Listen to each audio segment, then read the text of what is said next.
difference in such acts of the Lord. है mundane violence and non violence have nothing to do with the Lord's act. त्यही भएर हेर्नुस् एकातिर कस्तो हुन्छ भन्दा एउटै कुरा हुन्छ हैन, तर त्यसको चाहिँ फरक फिलिङ्स आइरहेको हुन्छ के। जस्तो उदाहरणको लागि एउटा पुलिस भयो, पुलिस भइसके पछाडि तपाईँ रातमा हिँड्दै हुनुहुन्छ, माताजीहरू विशेष गरेर अलि एक्लैतिर हिँड्दै हुनुहुन्छ, ट्याक्क पुलिस देख्नुभयो, ठिक छ यहाँ आनन्दले हिँड्ने हुन्छ, पुलिस छ सुरक्षित। त्यही कुरा चाहिँ चोर आयो केटा मामा रहेछ अलिक लुकेर जानु भनेर चाहिँ उसले के गर्छ भन्दाखेरि जान्छ। भनेपछि पुलिसको के हो रोल? पुलिस त सबैको लागि सम्मान हो नि, पुलिस त त्यहाँ स्ट्यान्ड गर्नुहुन्छ दुवैको लागि सम्मान भाव राखेर स्ट्यान्ड गर्नुहुन्छ, हो कि होइन? ल भन्नुहोस् त। तर जसले चाहिँ तपाईँको भगवानको विपरीत गइरहेको छ उसलाई के हुन्छ? भय हुन्छ होइन। भगवान जसरी पुलिस चाहिँ के हुनुहुन्छ? समान हुनुहुन्छ, हो कि होइन? ल भन्नुहोस् त, पुलिस समान हुनुहुन्छ। तर एउटाको लागि चाहिँ के हुन्छ? लौ न भाग्नु पर्यो भनेर चाहिँ उसले चप्पलमा हात राखेर टिपिटाप दिन्छ।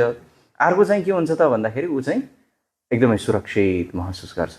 त्यही भएको कारणले गर्दाखेरि भगवानको समानता भनेको यो हो कि भगवानले जो भगवानको सानिध्यमा आउँछ नि, भगवानको सानिध्यमा आइसके पछाडि उसको उद्धार हुन्छ। यो बाध्यता हो भगवानको। त्यही भएर हामी पनि के गर्नुपर्छ त भन्दाखेरि यो भगवानको भक्ति गर्नुपर्छ। र सँगसँगै यहाँ दिदीले सबैभन्दा उठाउनु भएको कुरा के हो भन्दाखेरि चाहिँ a demon killed by him attains the same result हेर्नुहोस् as one who attains liberations after many birth of a penance and austerity. त्यही भएर येन केन प्रकारेण हामी चाहिँ भगवानको जहिले पनि सानिध्यमा बसिराख्नुपर्छ। र यो भगवानको सानिध्यमा बस्नको लागि सबैभन्दा इम्पोर्टेन्ट भनेको चाहिँ के हो भन्दा अहिले गीता जयन्ती आउँदैछ। गीता जयन्तीमा हामीले चाहिँ आफ्नो तर्फबाट के गर्न सकिन्छ, हामीले चाहिँ त्यो कुरामा चाहिँ हामीले के गर्नुपर्छ त जोड दिनुपर्छ। जसरी यहाँ दिदीले के भन्नुभयो त भन्दाखेरि मेरो नाति भगवानको भक्त हुन्छ भनेपछि एकदमै सन्तुष्ट हुनुभयो। यदि सन्तुष्टि ल्याउनु छ भने जीवनमा भगवानको भक्ति ल्याउन जरुरी छ, भगवानलाई भित्राउन जरुरी छ। त्यही भएर प्रभुपादजीले भन्नुहुन्छ नि, जब विदेशमा गइसकेपछि पाश्चात्य मुलुकमा गइसके पछाडि you have beautiful face, you are tall, you have everything, you have many zeros, put one in front, then you will be glorified. त्यही भएर तिमीसँग धेरै त्यस्ता ट्यालेन्ट हुन सक्छ, म खतरा बोल्छु, म खतरा एक्टिङ गर्छु, यो केही कामै छैन।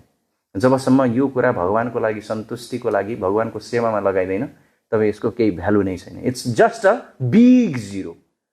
बुझ्नुभयो नि? जतिसुकै ट्यालेन्ट, फेम, नेम, जति सम्पत्ति जे भयो नि यो लास्टमा भनेको इन्टु जिरो हो। तर जब भगवान जोडिनुहुन्छ यो 1000 लाख करोड बन्न पुग्छ। त्यही भएर हामीले यो समयमा हामीले जसरी एउटा भगवानलाई भित्राइसके पछाडि के हुन्छ त मान्छे सन्तुष्ट हुन्छ हैन, सन्तुष्टि खोजिरहेको हुन्छ नि सबैले। सो यो सन्तुष्टि दिनको लागि चाहिँ हामीले के गर्नुपर्छ? पुस्तक वितरण गर्नुपर्छ। पुस्तक वितरणको एउटा उदाहरण चाहिँ म के दिन्छु भन्दा जसरी अस्ति नै मलाई एकदमै इन्ट्रेस्टिङ लाग्छ कि हामीसँग भगवद गीता सायद ऊ त्यहाँ छ है, तर त्यो खोलेको छैन होला। तर मलाई चाहिँ एउटा खोल्न मन लागेको थियो, एउटा कुनै त्यो बिर्गरङ प्रोजेक्ट त्यो ल्याउनु मिल्छ त्यो प्रभुपादजीको एउटा चाहिँ मलाई एउटा स्टोरी सुनाउनु मन लाग्यो कि। जस्तो बुक डिस्ट्रिब्युसनको हाम्रो पहिला योगेन्द्र बन्धन प्रोजेक्ट, श्रद्धेय योगेन्द्र बन्धन प्रोजेक्ट हामी चाहिँ लेक साइडमा गएको थियौँ बेलुका हलनचोकमा। अनि त्यस पछाडि चाहिँ के भयो भन्दाखेरि अनि उहाँले चाहिँ बुक डिस्ट्रिब्युसन कसरी गर्नुभयो भन्दाखेरि मलाई एकदम इन्ट्रेस्टिङ लागेको कुरा। उहाँले चाहिँ के गर्नुभयो भन्दाखेरि हामी त्यहाँ चाहिँ सबै अब लेकको साइडमा होइन, अनि त्यस पछाडि होटल पनि थियो साइडमा। अनि त्यस पछाडि त्यहाँ चाहिँ मान्छेहरू रक्सी खाइरहेको थिए। अब म त उतातिर के जानु भन्ने भयो। अनि प्रभुजीले चाहिँ 2टा सेट यति लिएर जानुभयो। अनि गइसके पछाडि अनि म आज हेर्छु त नि प्रभुजीले कसरी गर्नु हुँदो रहेछ, यसो बाहिर बसेर हेर्छु भनेर चाहिँ अनि अलिकति साइडमा गएर हेरेँ। अनि उहाँले के भन्नुभयो भन्दाखेरि उहाँले चाहिँ यसरी देखाउनु भयो, दाइ एकैछिन तपाईँको समय 2 मिनट यसो लिन्छु भन्नुभयो। अनि त्यसपछि हुन्छ के छ भाउ के छ भनेर चाहिँ उनीहरू चाहिँ झ्यापमै थियो होला। अनि त्यस पछाडि उहाँ हाम्रो गुरु हुनुहुन्छ प्रभुपाद, अनि हाम्रो आचार्य हुनुहुन्छ, यहाँ भगवानको अवतारहरू हुनुहुन्छ। अनि त्यस पछाडि यो चाहिँ दुर्योधन भयो, यो आत्मा भयो। सबैभन्दा इन्ट्रेस्टिङ लाग्यो हाम्रा इन्द्रिय भए, प्रकृतिका गुण भए, यसरी नै हो। अनि त्यस पछाडि चाहिँ यसरी जाँदै गर्दै गइसकेपछि भगवान हुनुहुन्छ, भगवानको विभिन्न फर्म हुन्छ। अनि तपाईँ मासु खानु भने बाघ बन्नुहुन्छ, धेरै सुत्नुभयो भने भालु बन्नुहुन्छ भनेर चाहिँ भन्नुभयो है।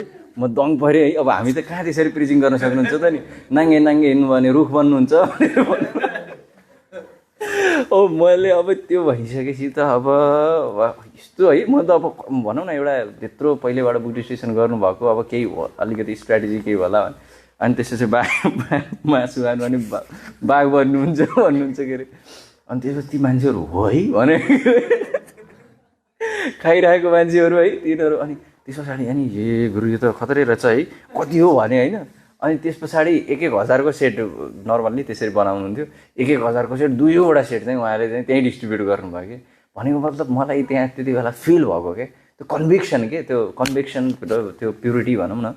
त्यस पछाडि उहाँले त्यसरी चाहिँ बुक डिस्ट्रिब्युसन गर्नुभएको थियो कि। अनि त्यसले मलाई एकदमै इन्सपायर गर्यो कि कसरी हामी चाहिँ जसरी प्रहलाद महाराजले आफ्नो शत्रुलाई पनि त्यो करुणा देखाएर उहाँले के गर्नुभयो त भन्दाखेरि उहाँको उद्धार होस् भन्नुभयो नि त। त्यसै गरेर हाम्रो गीता जयन्तीमा पनि हामीले त्यस्तो व्यक्तिलाई पनि हामी चाहिँ के गर्नुपर्छ त भन्दाखेरि यो गीतालाई भान्नुपर्छ। जब किनभने सबै व्यक्तिहरू चाहिँ यो संसारमा सबै असन्तुष्ट नै छन्। यो चाहिँ बुक डिस्ट्रिब्युसन एकदमै महत्त्व छ। यो चाहिँ हाम्रो प्रभुपादजीको बेलामा कसरी यो बुक डिस्ट्रिब्युसन भएको सुन्न चाहनुहुन्छ, यो कसरी भयो त्यसो भए भन्नुहोस्, हरि बोल। एकदमै इन्ट्रेस्टिङ यो चाहिँ स्टोरी छ प्रभुपादजीको। यो हाम्रो बुक डिस्ट्रिब्युसन खासमा नर्मल्ली यसरी चाहिँ योजनाबद्ध रूपले चाहिँ भएको होइन। यो चाहिँ हाम्रो रामेश्वर प्रभुजीले बताउनुहुन्छ कि एकचोटि 1971मा पहिला के हुन्थ्यो भन्दाखेरि नर्मल्ली जो भक्तहरू मन्दिर आउनुहुन्थ्यो उनीहरूलाई चाहिँ बुक देखाउने त्यस्तो हुन्थ्यो कि। ब्याक टु गडेड म्यागजिन लगायत अन्य पुस्तकहरू त्यसरी देखाइन्थ्यो। तर के हुन्छ भन्दाखेरि एकचोटि चाहिँ 1971मा चाहिँ के हुन्छ, सेन फ्रान्सिस्कोमा प्रेमर नभ प्रभुजी र हाम्रो चाहिँ बुद्धिमन्त प्रभुजी चाहिँ यो चाहिँ कृष्ण बुक चाहिँ अब हामी यसो गरौँ हरिनाम सङ्कीर्तन गर्दै जानुभएको थियो। त्यस पछाडि हरिनाम सङ्कीर्तन गरेर फर्किने बेलामा पेट्रोल पम्पमा जानुभयो। पेट्रोल पम्पमा गइसकेपछि उहाँलाई चाहिँ के आयो त भन्दाखेरि आइडिया ट्यागो भनेर चाहिँ उहाँले चाहिँ के गर्नुभयो त भन्दाखेरि उहाँले दाइ यो किताब हेर्नुहोस् त, अब यसो गरौँ न, यो चाहिँ पैसा नतिरौँ, यो किताब देखाऊँ भन्ने चाहिँ उहाँको सोच भयो। अनि किताब देखाएको केटो त पुरै मक्ख लट्ठ्यो त्यही। त्यस पछाडि चाहिँ अनि ए यस्तो राम्रो रहेछ यो त भन्यो। अनि त्यस पछाडि उसले पैसा दिनु परेन, उसले होइन तेलको ठाउँमा के भयो, तेलको ठाउँमा पुस्तक वितरण भयो। अनि त्यस पछाडि त्यहाँबाट चाहिँ के भयो त भन्दाखेरि अब चाहिँ हामीले एउटा टेम्पलमा मात्र होइन अन्य ठाउँहरूमा पनि हामीले चाहिँ के गर्नुपर्छ त पुस्तक वितरण गर्नुपर्छ भनेर चाहिँ यसरी चाहिँ बुक डिस्ट्रिब्युसन हाम्रो चाहिँ सुरु भयो। त्यसरी हामीले चाहिँ कोहीलाई पनि हामीले यदि भक्त बनाइयो भने मात्र ऊ पनि सन्तुष्ट हुन्छ र त्यो व्यक्ति पनि सन्तुष्ट हुन्छ। हेर्नुहोस्, तपाईँले 1000 तपाईँले करोड खर्च गर्नुहोस्, कपडा दिनुहोस्, यो दिनुहोस्, त्यो दिनुहोस्, तर त्यो दिँदाको जुन सन्तुष्टि छ नि त्यो फिक्का हुन्छ जब तपाईँले कोही एकजना व्यक्तिलाई भक्त बनाउनुहुन्छ। कोही एकजना व्यक्तिले राम्रो प्रगति गरिरहेछ, जसले माला गरिरहेको छ, भगवानको सेवा गरिरहेको छ, एकदमै सन्तुष्टि मिल्छ। यो सन्तुष्टि यस्तो हुन्छ त्यो कुनै पनि धनले चाहिँ किन्न सक्दैन। त्यही भएर यदि चाहिँ हामी धनी हुनुपर्ने छ भने होइन, यदि धन जस्तो चैतन्य महाप्रभु के गर्नुहुन्थ्यो भन्दाखेरि एकचोटि चाहिँ उहाँले चाहिँ बताउनुहुन्छ कि म आज सबैभन्दा धनी भक्तको घरमा गएर खाना खान्छु, प्रसादन लिन्छु भन्नुहुन्छ उहाँले। त्यसपछि त सबैजना भक्त है, अब महाप्रभु त एकदमै कडा सन्यासी हुनुहुन्थ्यो होइन। तपाईँहरूलाई हामीलाई थाहा नै छ चैतन्य महाप्रभु त एकदमै स्ट्रिक्ट सन्यासी हुनुहुन्थ्यो नि त। भनेपछि त्यही भएर साधुहरू धनीहरूको परिवारमा जानु हुँदैन भनिन्छ कि, किनभने धनी परिवारमा वैवाहिक विवाहहरूमा चाहिँ जानु हुँदैन भन्छ कि। त्यति बेला दुईवटा कुरा हुन्छ अरे कि, एउटा चाहिँ उसको साधुको चाहिँ कन्सियसनेसलाई चेन्ज गरिदिन्छ अरे होइन, किनभने ऊ पनि चाहिँ त्यहाँ बसेको हुन्छ, देखेको हुन्छ, सबैले चाहिँ त्यो दिन त राजा भइन्छ फेरि होइन, सबैले टिका पनि लाछन्, फुल पनि लाछन्, ओहो sir oh my god wow congratulation successful person भनेर चाहिँ दिन्छन्। त्यो गरिसके पछाडि त त्यो के हुन्छ त, त्यो मनोभाव त्यो जाग्न सक्छ। त्यही भएको कारणले गर्दा अनि अर्को चाहिँ धनीमा चाहिँ अब कन्ट्रोलरसिप, अनि त्यस पछाडि त्यो ऊहरू देखेर अनि तर चैतन्य महाप्रभुले त्यति बेला के भन्नुहुन्छ भन्दाखेरि म धनी त्यो भक्तको कुरा गर्दैछु जो भगवानको नाम बढी लिन्छ, जो हरिनाम गर्छ, जो सबैभन्दा बढी भगवानको नाम लिन्छ, जसले भगवानको सबैभन्दा बढी सेवा गर्छ। त्यही भएर चैतन्य महाप्रभुको धनीको परिभाषा र हाम्रो धनीको परिभाषामा के छ त भन्दाखेरि फरक छ होइन। सो त्यही भएर हामीले यहाँ चाहिँ के बुझ्नुपर्छ त भन्दाखेरि जस्तो यो त कथा भयो, यो त जस्तो हाम्रो मैत्रेय मुनिले विदुरजीलाई भन्दै हुनुहुन्छ, कश्यप मुनिले दितिलाई सम्झाउँदै हुनुहुन्छ भने पछाडि अब यसबाट हामीलाई के फाइदा हुन्छ त। अब त्यो 14औं अध्याय त सक्यो, 14औं अध्याय सके पछाडि लास्टमा हाम्रो के हुन्छ भन्दा कुनै पनि च्याप्टरको एन्डमा चाहिँ हामीलाई के फाइदा हुन्छ होइन। हामीले जहाँ पनि यही त खोज्छौँ नि, कीर्तनमा गयो, क्लासमा गयो, मलाई के फाइदा हुन्छ, मन्दिर आयो मलाई के फाइदा हुन्छ।